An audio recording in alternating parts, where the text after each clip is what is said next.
Muchas gracias.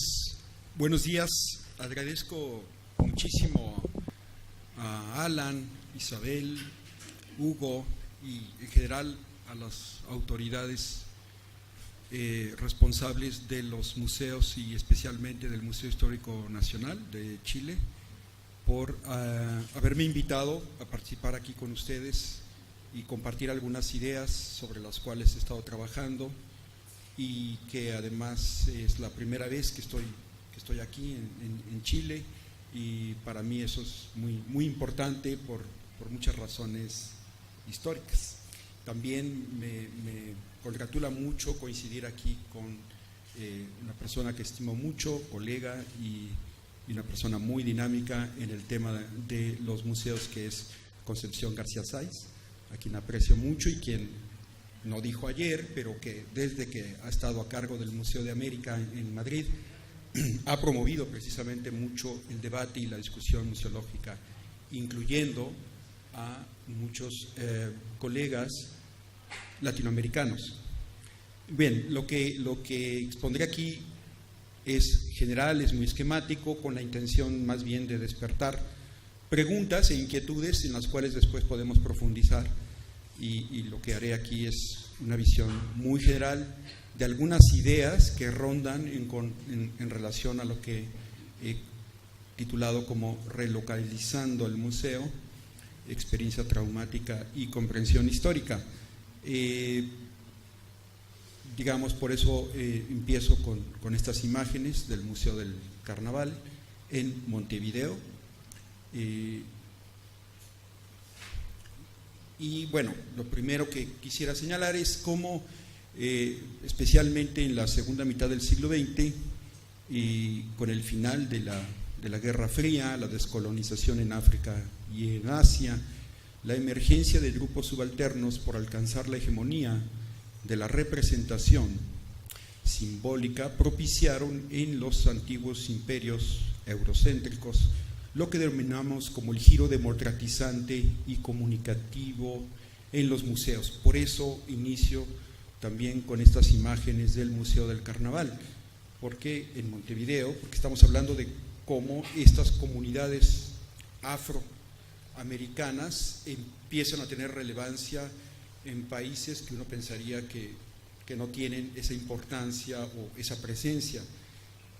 Y es parte de un contexto museológico general, esto que se llama democratización y comunicación en los museos.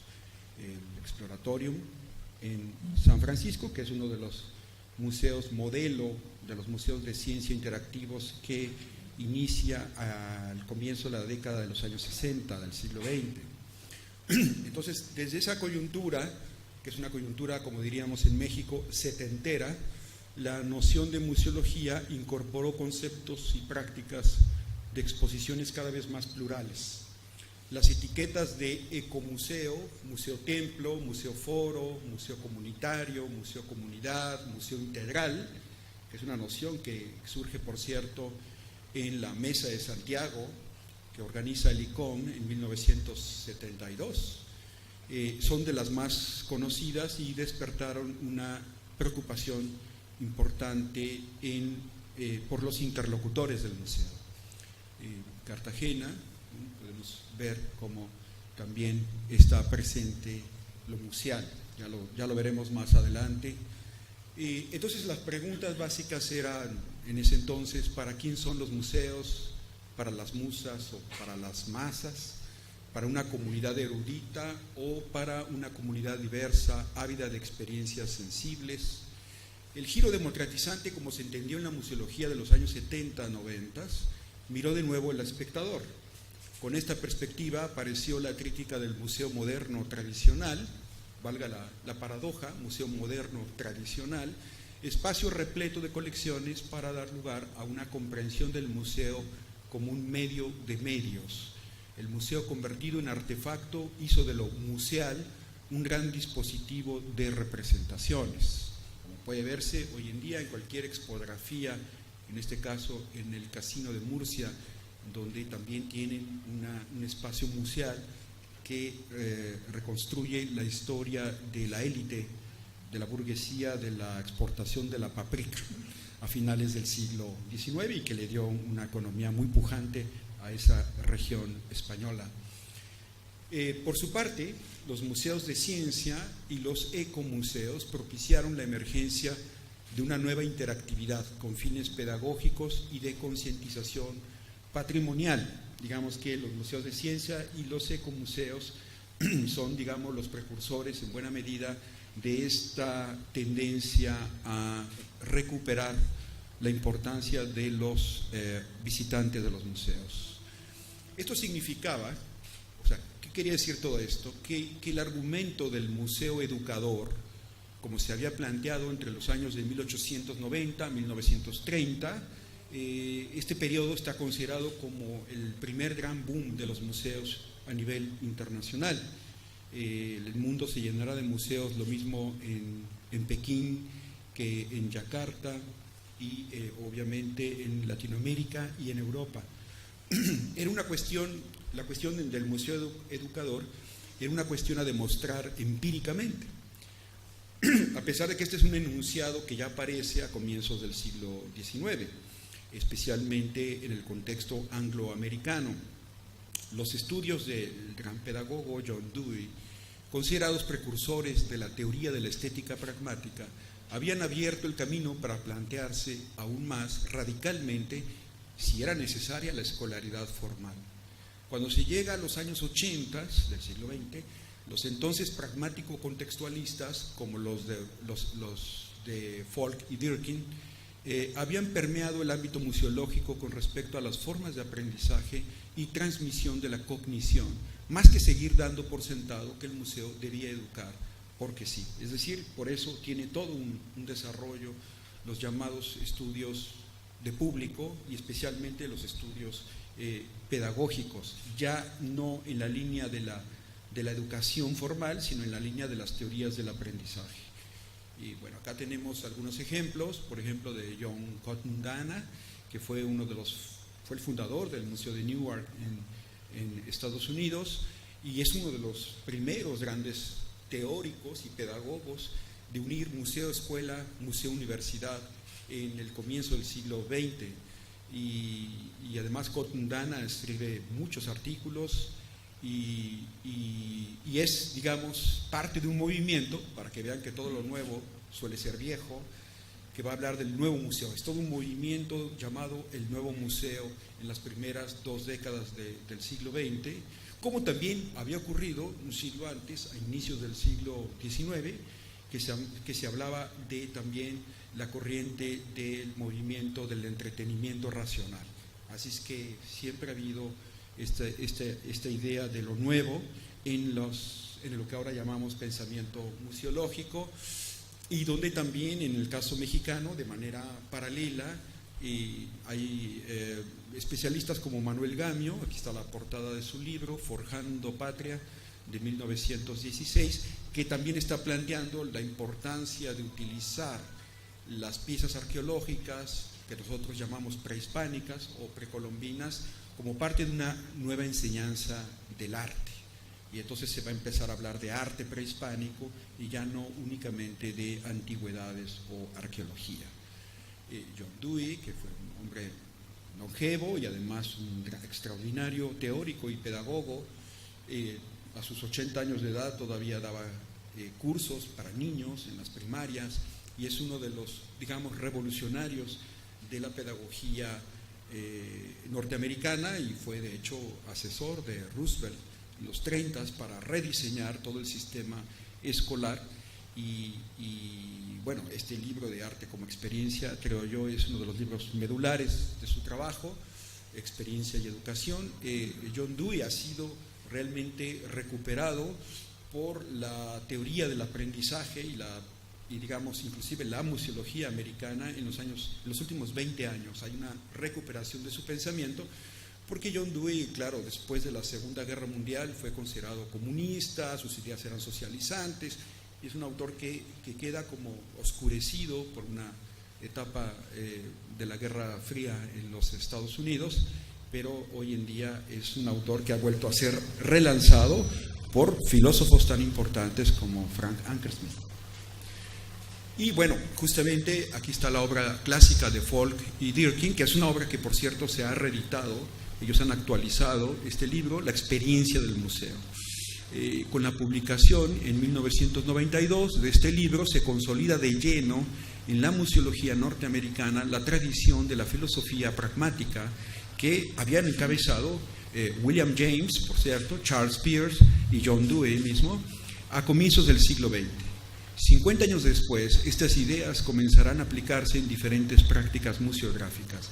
El aprendizaje está situado en el museo, en donde hay la posibilidad de experimentar el arte o la experiencia histórica sublime, término que ahora está utilizando el filósofo holandés Frank Ankersmit. Y también por eso han proliferado muchos manuales, este es uno de tantos, pero en el mundo hispanoamericano, este trabajo de Ballard, que es catalán, proliferan este tipo de obras en la enseñanza universitaria de la museología y que ya recogen toda esta intencionalidad didáctica de la museografía. Así que, por otra parte, la impronta de los llamados museos de arte contemporáneo hará más radical la experiencia, o sea, además de los ecomuseos y los museos interactivos de ciencias, los museos de arte contemporáneo harán más radical la experiencia de lo sensible, porque propicia la interacción entre artistas, curadores, museógrafos y comunidades interpretativas. ¿De quién es la memoria? ¿De quién son las colecciones? Y estas, ¿a quiénes representan? Son algunas de las preguntas comunes, características de los años 90 en adelante. Museo de Arte Contemporáneo, muy conocido, de Niterói, en Río de Janeiro, con una instalación de arte contemporáneo alrededor. Con la reunificación alemana y la desintegración de la Unión Soviética entre 1989 y 91, devino un nuevo revisionismo historiográfico, filosófico y estético que reactivó la cuestión ética sobre la memoria de los trágicos sucesos que condujeron al Holocausto judío. Un proceso semejante ha ocurrido en América Latina, en el examen de sus prolongadas dictaduras desde 1954 hasta 1990, por lo menos, y eso nada más escogiendo un pedacito, ¿verdad? Porque nuestra tradición es muy fuerte, la tradición autoritaria, pero por lo menos escogí desde el golpe a Arbenz en Guatemala, Jacobo Arbenz, y el fin de Pinochet en Chile. Y bueno, esta es parte de esa instalación justamente en Niterói, que tiene que ver con los presos políticos, y por eso la imagen me pareció sugerente, o este material que está aquí en el Museo Histórico Nacional y que Javiera nos hizo una visita guiada el lunes pasado y pude apreciar estas primeras planas de los periódicos sobre el golpe en 1973.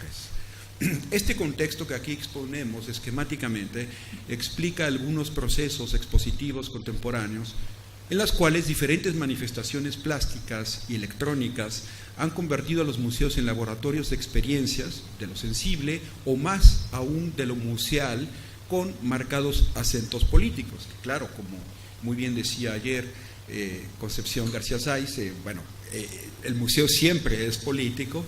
Lo interesante en todo caso aquí es cómo se ha ido haciendo un mayor énfasis en cierto tipo de mensajes muy explícitos en muchas de estas exposiciones.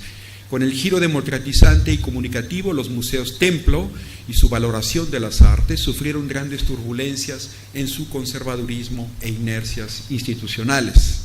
Por ejemplo, los sanitarios en el Centro Cultural Cacho, uno diría, bueno, es un Duchamp cualquiera, ¿no? Pero eso tiene que ver también con una forma ya de entender esta expansión de lo museal en todos los ámbitos. Para esta llamada nueva museología, como se le va a conocer especialmente en el ámbito francés en los años 70, el museo ya no será entonces más un lugar de cultura para erradicar la ignorancia, sino para interactuar con sus comunidades. Los museos de arte contemporáneo en particular hicieron más complejas las anteriores nociones de objetos cosa al concebirlos como dispositivos de comunicación, es decir, objetos signo. El museo en estos casos se convertiría, por eso, en un medio de medios. Sin embargo, ni los museos de arte, ni los de ciencias, ni menos aún los de historia y antropología, pueden rehuir cómo producen, manipulan u omiten cierto tipo de representaciones de los otros. La separación que introduce el museo como espacio de representación de sus condiciones históricamente determinadas hacen posible pensar cuáles son las condiciones de dichas representaciones en términos institucionales, que eso es el elemento clave aquí. En particular, los museos históricos nacionales en los países latinoamericanos han estado vinculados desde sus orígenes a la construcción de una retórica patriótica de identificación colectiva. Por ejemplo, en el Museo Quebranlí hubo una exposición temporal en el 2008 sobre mestizajes, y es interesante ver cómo ellos entendían. Fue una exposición, por cierto, curada por el historiador Serge Drushinsky, y donde también justamente se plantea el problema del mestizaje, no solamente en el mundo americano, sino cómo también la óptica europea se mira a sí misma en ese término llamado mestizaje. O en Sevilla, frente al Archivo General de Indias, tenemos este tipo de combinaciones en este lugar que se llama Iguanarranas, que es un restaurante muy bueno con auténtica cocina mexicana. Bueno, eso de auténtica no sé, pero no lo era, pero lo interesante también son estos intercambios que encontramos ya hoy en día en muchas partes del mundo. Lo museal acaece entonces en una comprensión histórica determinada desde un lugar constituido por operaciones museográficas e historiográficas. Por ello resulta importante analizar las políticas de representación desde el museo, junto con los debates que introduce la museología contemporánea en los consensos o disensos por los que atraviesa toda representación de lo museal. En este sentido, el museo institucional reproduce un lugar de afirmación o reificación de la representación, y al hacer eso exhibe sus propios límites y contradicciones. Si en los años 70-90 los performances e intervenciones artísticas cuestionaban el lugar inerte y elitista del museo, ahora en el siglo XXI los artistas contemporáneos siguen encontrando su consagración en el museo institucional, que recrea o impone los cánones de la experiencia estética. Es decir, el museo siempre va a producir una nueva hegemonía, dicho de una manera muy rápida. Por ejemplo, también aquí podemos observar en este panel de Miguel Covarrubias, pintor, museógrafo, artista, dibujante mexicano, que muere muy joven, en los años 50, y que fue uno de los primeros que pintó, digamos, recreó mediante 6 grandes paneles el Pacífico americano, el Pacífico asiático, y que su obra, por los tipos de materiales con los que fue hecho, pues no se consideraba como muy atractiva, y sin embargo hoy en día es una de las obras más interesantes por la forma estética de la representación, y que buena parte de esos paneles se encuentran en el Museo de Young de San Francisco.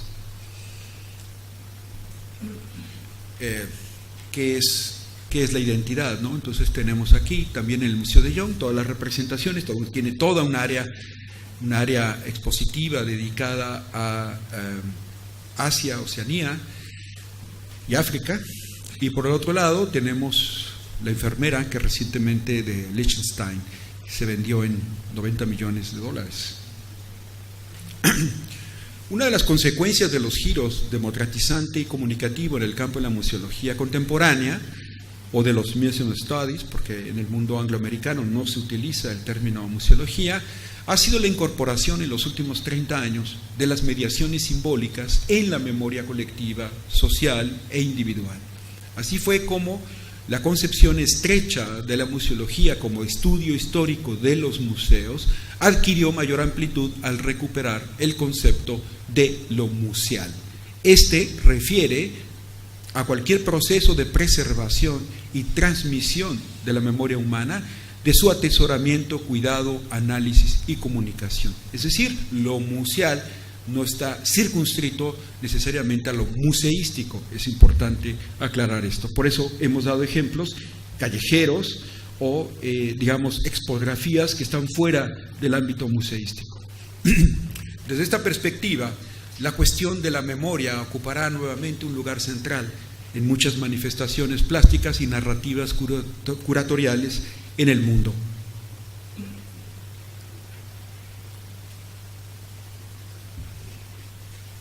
¿De cuáles memorias hablamos? Esta cuestión ha sido abordada en forma profunda por parte de quienes controlan el saber historiográfico, especialmente para los historiadores, como Pierre Nogin, quien plantea una frontera radical entre lo que decimos recordar y lo que los historiadores examinan de los hechos. Donde, veamos, una de las tesis principales de Nogin en esta gran obra colectiva de los lugares de la memoria, 3 volúmenes, y donde realmente lo que vale la pena ahí de él son sus introducciones, porque él no escribe, él es más bien el editor, un gran editor, un gran pensador, y hay una de las tesis principales de él, que abrió todo un debate que no se ha agotado, es memoria no es historia, es decir, la historia siempre va a entrar en contradicción con la memoria. La idea de que la memoria colectiva o individual puede equivocarse porque sus recuerdos resultan inexactos, porque confunden mitos, leyendas y fábulas con los hechos realmente ocurridos, ha sido un argumento de peso en el campo de los historiadores académicos, quiero decir, en contra del saber menor de los museos históricos. Por ejemplo, en esta vitrina de un museo mexicano, un museo de la Revolución Mexicana, que está en una ciudad de provincia llamada Puebla, uno encuentra estos 2 platos de sopa con tierra, y en el de la izquierda dice tierra de la casa donde nació el general Emiliano Zapata, y en el de la derecha dice tierra de la casa donde nació el general Francisco I. Villa. 2 de los próceres, digamos, rurales de la Revolución Mexicana de 1910. Claro, uno como historiador riguroso diría, bueno, pero eso es ridículo, eso no sirve de nada, ¿para qué exhiben eso? Pero desde el punto de vista de nuestras investigaciones como especialistas de los museos, esto vale oro, esto es significativo desde donde se le vea. Quizá Pierre Nogin debería ver esta vitrina. De manera semejante a los museólogos contemporáneos, el vocabulario del historiador se ha ampliado de manera considerable, articulándose con otras disciplinas, especialmente con la antropología simbólica, la semiología o las ciencias de la comunicación y la información. De todas ellas ha derivado la noción de mediación cultural. Por ella entendemos los dispositivos mediante los cuales se resignifican mensajes simbólicos y prácticas discursivas que abren la diferencia entre acontecimiento y rememoración. Es decir, entonces, este tipo de enfoques nos da una salida a esa polémica de los 80s de los historiadores profesionales. A diferencia de Pierre Nogin, proponemos el género de los museos de historia como un modelo ejemplar, porque hacen posible la construcción de un espacio narrado del campo visual. El lugar del museo opera un modo diferente de comunicar la escritura de la historia, porque la hace pasar ineludiblemente por las operaciones museográficas que otorgan vida renovada a lo ya acontecido. Es decir, presencializan, no solo presentifican, presencializan el pasado. A diferencia de la historiografía, el museo histórico se convierte en discurso dispuesto, cosa expuesta, ¿no? Por ejemplo, en esta hemerografía de las noticias del golpe de Estado, son los acontecimientos, pero dispuestos, ¿no? O las batallas de Farnesio, que me pareció un hallazgo fundamental. Conchita, estoy muy feliz por haberme encontrado con esto, de este anónimo cusqueño, que tienen aquí en los muros de su escalera, de las batallas de Alejandro Farnesio, que son esos 2 décadas, son del 72 al 92, porque yo en México me encontré con un coleccionista privado, un gran biombo de influencia japonesa con manufactura mexicana, novohispana más bien, de las batallas de Farnesio. Farnesio es como el padre de la patria de Bélgica y es un católico muy importante de origen italiano que pelea para Felipe II, y desde la batalla de Lepanto hasta la liberación de París, pero en 1592, cuando se da la lucha entre protestantes, hugonotes, como les decían, y católicos. En fin, pero me parece que es una mega joya de este museo por el valor que tiene también el tema. Bueno, pero ahí están los hechos, pero no son los hechos, ¿verdad?, sino las representaciones, y eso es lo que nos hace pensar que por eso el Museo Histórico juega un papel distinto que el de la escritura de la historia. La significación visual de la historia también le sirve a los estudiosos de las operaciones museográficas, entendidas como estrategias narrativas, capaces de recrear una sensación de estar ahí frente a lo real auténtico, que es la evidencia empírica, en un territorio físicamente delimitado, como cartografía del saber y no únicamente como arqueología del saber. Aquí también marcamos una distancia con la obra de Foucault.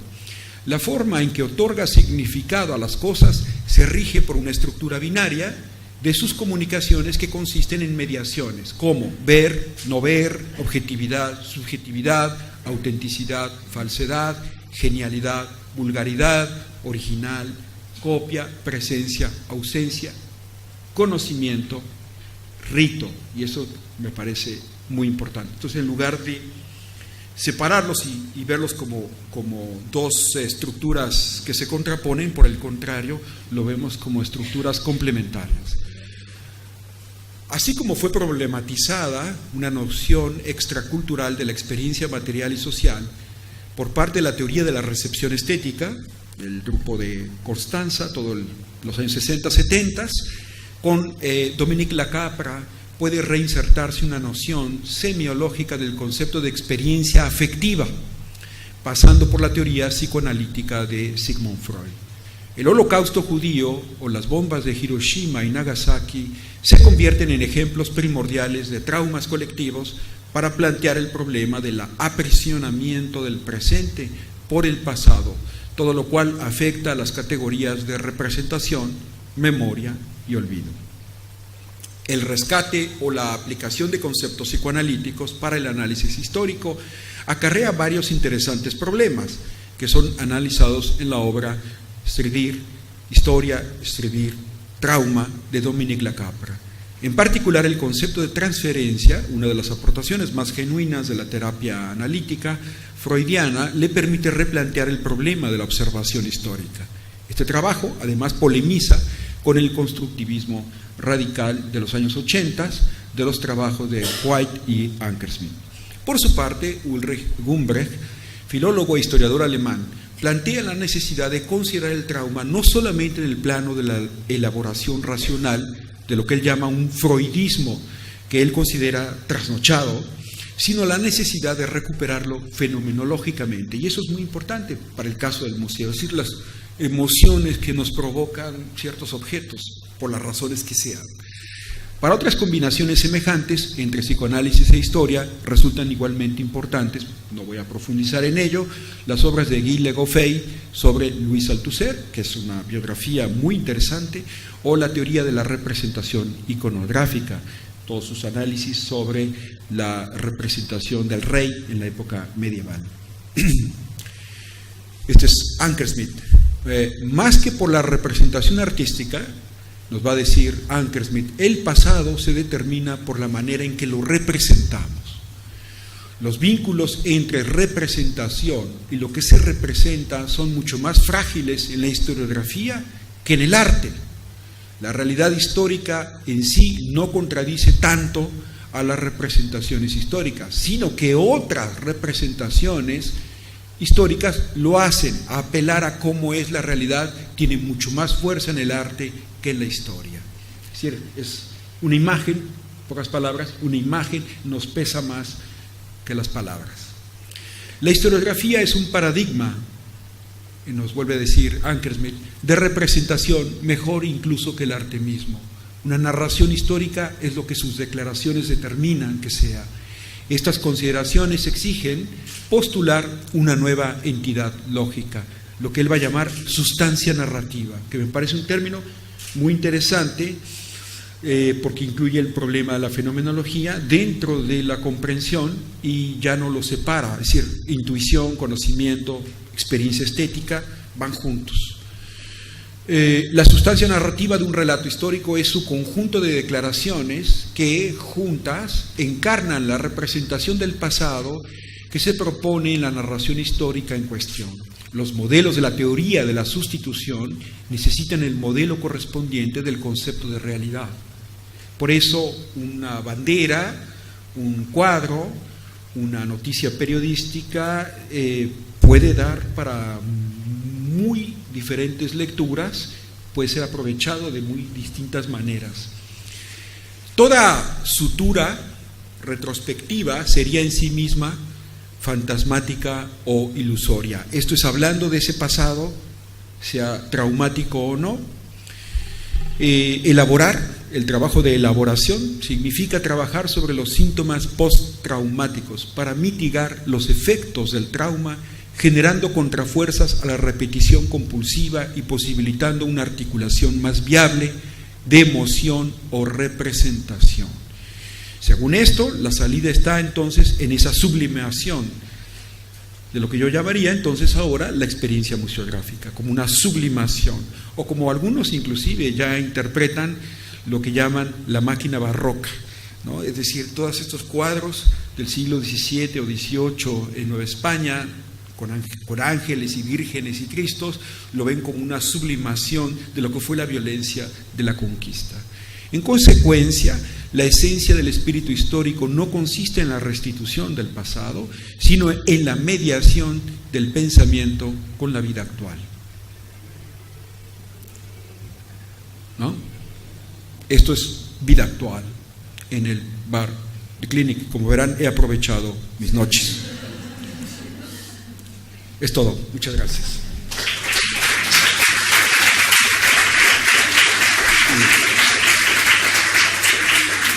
Una buena foto, ¿eh?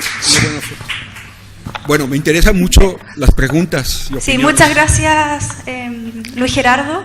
A continuación vamos a dar espacio para que estén interesados en hacer alguna pregunta, pueden hacerla. ¿No? Me parece que... Anímense, por favor. Si no, ya me voy. Hola, muchas gracias por tu presentación. Me viene una duda a propósito de la nomenclatura también del propio Museo Histórico. Y desde tu perspectiva, ¿qué le ocurre a la disciplina histórica cuando tiene que aceptar, digamos, que hay una serie de modificaciones en sus conceptos, tal como tú lo has ido también desarrollando? ¿Y qué le pasa? Digamos, ¿se modifica en la aceptación de, señalabas, por ejemplo, la antropología y de otros ámbitos que puedan acudir, digamos, al trabajo al interior de un museo? ¿Hay modificaciones de esos postulados? ¿Cómo lo ves tú? Sí, bueno, en una de las ponencias de ayer, no recuerdo el nombre de una de las chicas que habló ya en la mesa de debate colectiva, y de que justamente había esta como asimetría o diferencia entre lo que la historiografía académica ha avanzado y lo que el museo sigue manteniendo como una inercia de su saber, que eso es como el lugar común de lo que siempre percibimos, sobre todo los historiadores cuando vamos a un museo. Vemos que hay estas como mezclas entre lo que es propiamente la interpretación de la historia de una época y lo que ya no es, lo que está desactualizado. Entonces, de ahí la mala fama que tienen muchos museos, como en México, como en muchas partes del mundo, de que son museos templo, especialmente los museos de historia nacional, los que, digamos, tienen como misión ofrecer una representación colectiva.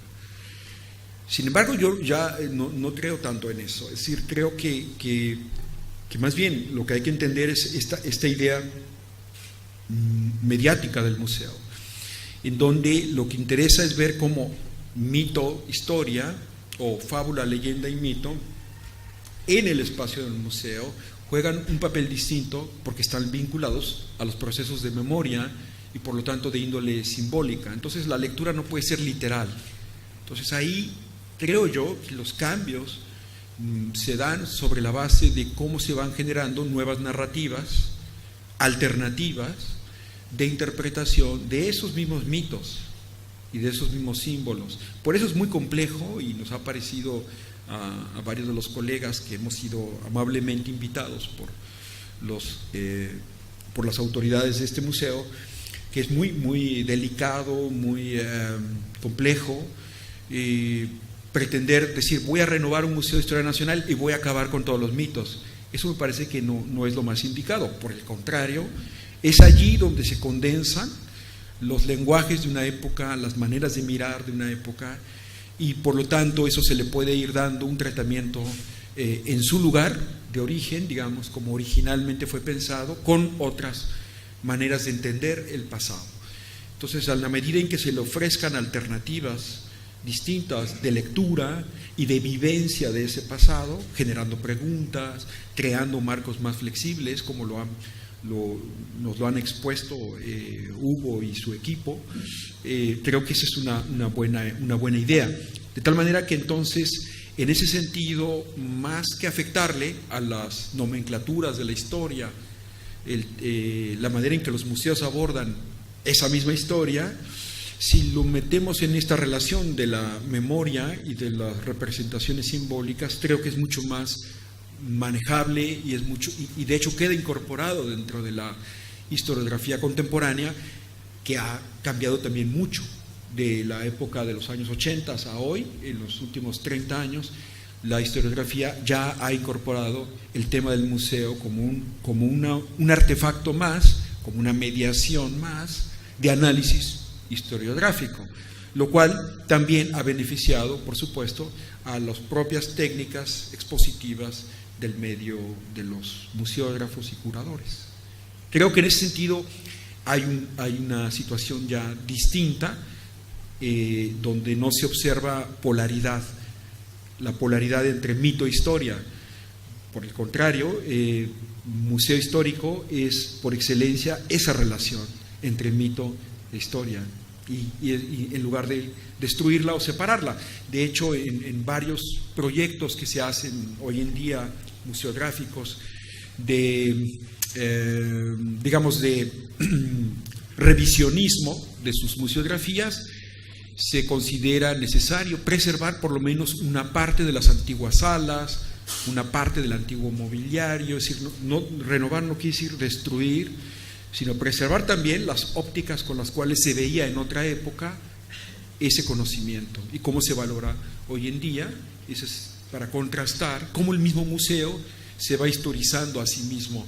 Y eso me parece también una idea muy acertada de quienes están colaborando en el proyecto de renovación que Hugo nos expuso el lunes, de incluir una parte que tiene que ver con la propia historia del Museo Histórico Nacional de aquí, de Chile. Sí.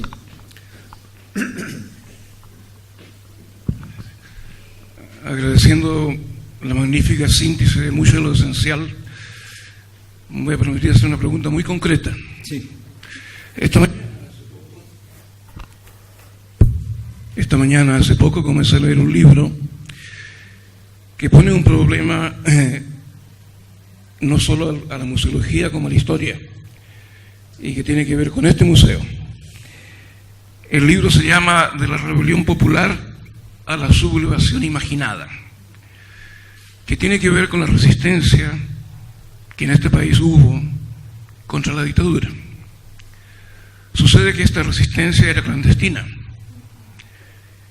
Documentos oficiales son escasísimos, son solamente, digamos, la percepción de la dictadura. Documentos otros son secretos. Hay otros que no son ni siquiera secretos. están los sobrevivientes, está la participación de no pocos chilenos en Nicaragua y en El Salvador como combatientes. ¿Cómo se construye esta realidad en un museo? Bueno, claro, todos los museos históricos, pero sobre todo aquellos que son museos templo, tienen, como en el caso de México, el Museo Nacional de Historia, que está situado en un espacio que tiene una densidad de símbolos de la historia misma de México como nación, como Estado nacional, todo eso. Y la incorporación de los temas contemporáneos, por ejemplo, en el caso mexicano, no se ha podido hacer, porque precisamente, por ejemplo, en el caso mexicano, la represión estudiantil del año 68, Tlatelolco, no se olvida, ese 2 de octubre no se olvida, es la consigna universitaria. Y es un tema que no entra en un museo templo, entra en un museo foro, digamos, en un espacio comunicativo distinto, como es el memorial, que ahora existe, que es también una tendencia muy fuerte en América Latina en los últimos 10 años, la construcción de memoriales que tienen que ver con la violencia de Estado, digamos, y que de hecho el tema violencia de Estado, terrorismo de Estado, ha sido incluido ya por el ICOM como definición de los memoriales en el mundo contemporáneo, por el Comité Internacional de Museos. Es decir, el tema de la violencia de Estado, los memoriales, ya es como un género de representación específico, pero no está en el Museo Templo, porque el Museo Templo está destinado, ¿verdad?, a crear conciencia nacional, es decir, en el caso mexicano está muy imbuido todavía de esa idea. Ha habido algunas intervenciones en momentos muy especiales de los últimos 10 años, donde algunos artistas, ponemos aquí al tema del arte contemporáneo, hicieron algunas intervenciones, digamos, violentando la historia de bronce, como le llamamos nosotros, ¿no?, la historia sagrada. Y eso fue muy interesante experimento, pero no se ha consolidado, y sin duda ese es un problema interesante de discutir. ¿Cómo se incorpora la historia contemporánea a la historia sagrada, digamos, a la historia sagrada que va dirigida sobre todo a los visitantes de las escuelas, a los niños, que es lo mismo que decíamos hace un momento, es decir, ¿cómo le vas a quitar la idea de los héroes o de los mitos o de las leyendas con los que los niños, nosotros cuando éramos niños, aprendimos, ¿verdad?, lecciones de ética y nos sentimos orgullosos de nuestro país por esos mitos que ahora, ya un poco viejos, queremos destruir? ¿No? Yo creo que ahí es donde, por eso el museo juega un papel muy distinto por su, digamos, lugar en la esfera de la opinión pública. Y esa esfera de la opinión pública está mediada también por los consensos políticos de su época. Y en ese sentido creo que el tema de la historia contemporánea tiene que ser analizado con mucho cuidado y tratado, curado, digamos, con inteligencia. A mí me llama la atención en ese sentido, y por eso veo un contraste con México, como aquí, por eso escogí me tomé la libertad de escoger esas imágenes de la visita guiada que nos hizo Javiera, de esa hemerografía del impacto del golpe en Chile, que esté en el Museo Histórico Nacional. Así que ahí me parece que ustedes ya avanzaron muchísimo, porque eso no existe en el Museo de Historia Nacional de México, imposible que eso exista, ¿no? O en el Museo Nacional de Antropología, sobre todas las acciones de exterminio, ¿no?, de la población indígena, del propio gobierno mexicano, ¿no?, que ha emprendido en diferentes etapas, sobre todo en la etapa republicana, por cierto. Bueno, ese es un tema, es un problema, pero eso no quita, eso no le impide, de todas formas, que los museos creen, a través de exposiciones temporales, diálogos sobre su actualidad. Y yo creo que eso es muy interesante. En el caso colombiano, por ejemplo, en el Museo Nacional de Colombia, en Bogotá, y aquí está nuestro colega queridísimo Camilo, pues hubo esos intentos cuando se abordó el tema, por ejemplo, de este guerrillero Pizarro, ¿verdad?, esa exposición temporal que hubo, que causó un escándalo, y a mí me llamó muchísimo la atención ver en ese Museo Templo un tema de tanta actualidad y que causó una polémica terrible. y como también inclusive, ya lo expondrá él, no me quiero adelantar, el Museo de la Independencia de Bogotá aborda también un tema contemporáneo.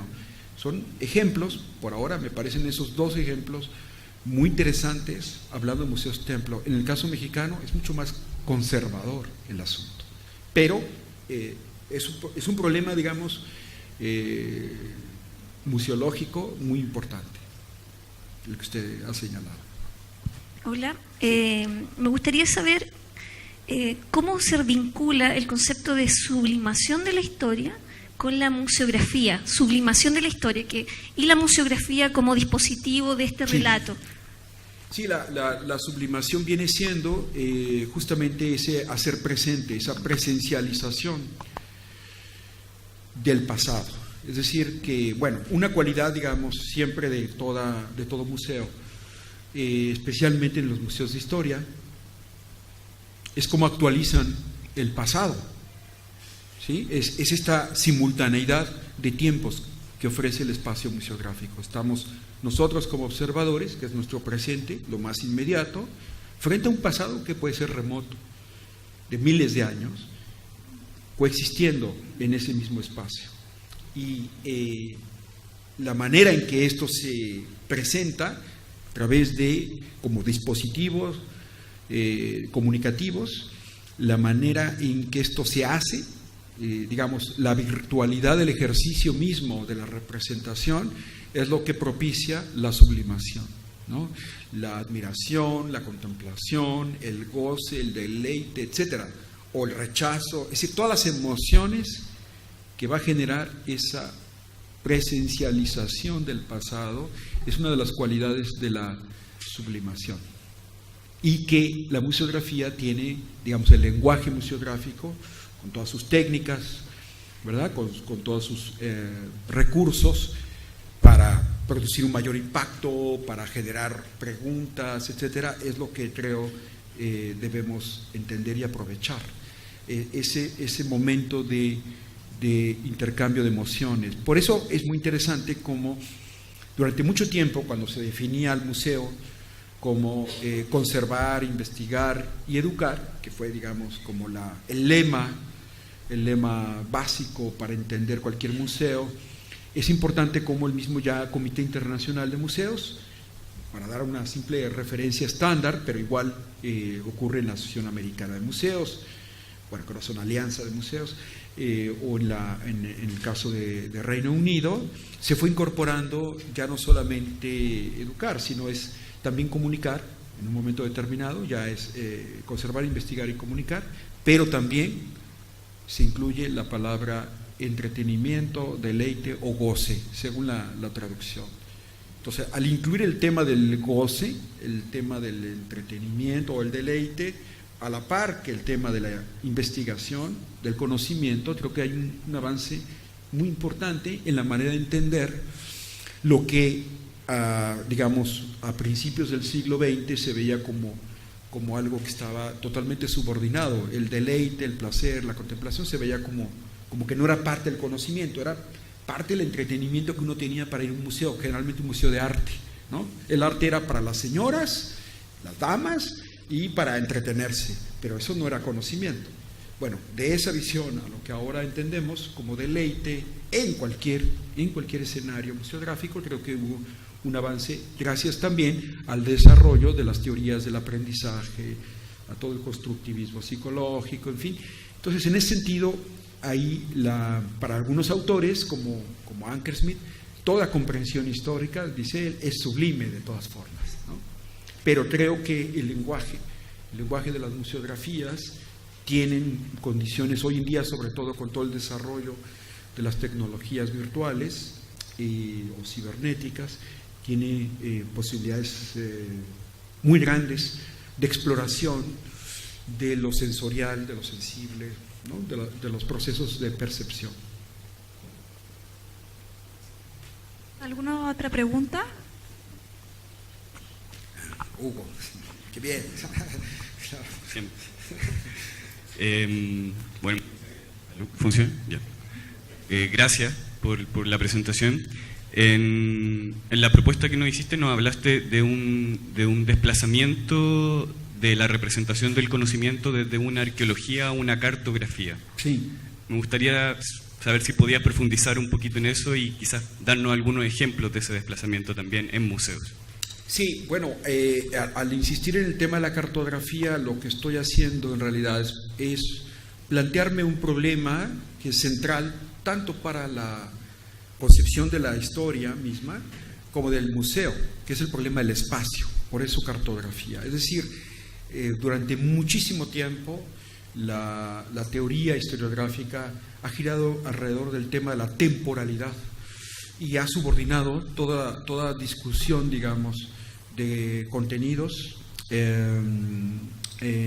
al tema del tiempo, nociones de explicación, descripción, interpretación ligados al tema del tiempo.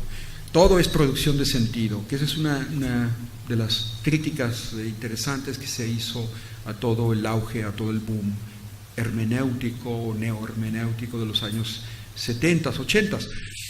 Y sin embargo el problema del lugar parece que quedó como subordinado a un problema cartográfico, a un problema geográfico, la espacialidad, y que es un tema que aparece muy fuerte ya en la crítica que le hace, y ayer justamente una historiadora chilena, compatriota de ustedes, hablaba de un autor que es Michel Desserteaux, que hace toda la crítica, y la polémica entre Desserteaux y Foucault es muy interesante en los años 70 sobre el problema del lugar, ¿no? Es decir, oye, se te está olvidando en tu arqueología el posicionamiento específico de la espacialidad del tema de la práctica disciplinar, ¿no? Ese es el debate que ellos tienen.